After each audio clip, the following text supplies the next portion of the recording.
Amis internautes Mak TV Sénégal, bonjour et bienvenue dans les brèves d'information que nous allons démarrer avec noyade.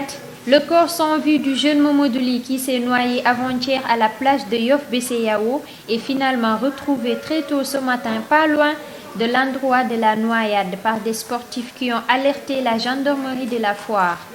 Une fois sur les lieux, ils ont trouvé le corps en état de décomposition. Du coup, le jeune a été enterré devant la plage. Coronavirus: sur 693 tests réalisés, 69 sont revenus positifs au coronavirus, soit un taux de positivité de 9,96%.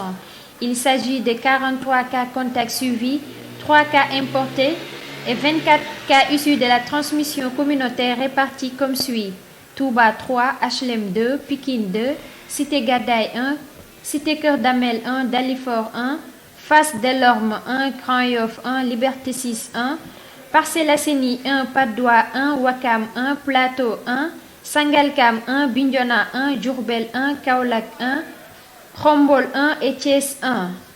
114 patients ont été testés négatifs et déclarés guéris.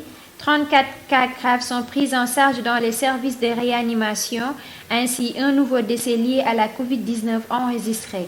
À ce jour, le Sénégal compte 7547 cas positifs, dont 5023 guéris, 137 décès et 2386 encore sous traitement. Toujours avec le Covid-19, selon le journal LAS, le chef de l'État devrait sortir de sa quarantaine aujourd'hui. Autoconfiné pour avoir été en contact avec une personne atteinte de la Covid-19 depuis 14 jours, Macky Sall devrait sortir de son domicile pour se rendre à son bureau. Si tant est que son dernier test s'est révélé négatif, le service de communication de la présidence devrait édifier les Sénégalais dans les toutes prochaines heures. Parlons à présent de justice. Thione Seck renonce à son pouvoir à cassation, voulant obtenir un blanchiment total alors qu'il avait été condamné à une peine de 5 ans, dont 8 mois ferme dans l'affaire des faux billets de banque.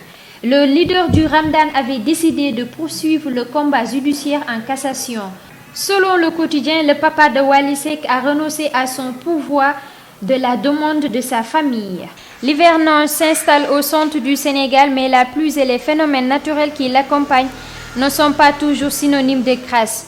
Au cœur du bassin arachidier dans la région de Kaolack, c'est la foudre qui a plongé toute la zone dans une profonde consternation.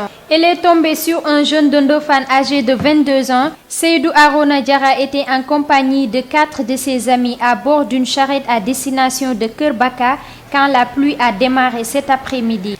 La décharge électrostatique est alors tombée sur le convoi emportant le jeune Diarra ainsi que le cheval, tandis que les 4 autres personnes à bord sont tirées avec des blessures légères. Terminons avec la porte-parole du gouvernement français depuis mars 2019 et très proche du président Emmanuel Macron. Sibeth Ndiaye n'est pas reconduite dans l'actuel gouvernement dirigé par le Premier ministre. Elle est remplacée par Gabriel Attal au porte-parole. Selon son cabinet, la dame, origine sénégalaise, aurait refusé plusieurs postes. Sibeth Ndiaye a reçu plusieurs propositions pour être ministre déléguée. Après 7 ans de travail, elle a décidé de ne pas faire partie de la nouvelle équipe gouvernementale pour des raisons personnelles, ont annoncé ses collaborateurs sur les antennes de la chaîne française BFM TV, avec un bref état de grâce consécutif à l'élection de Macron et à son omniprésence durant la campagne électorale de la présidentielle française portant ce dernier au pouvoir. Sibeth Ndiaye avait ensuite perdu son aura, essuyant plusieurs critiques lors de ses différentes sorties et après des propos qui faisaient très souvent polémique.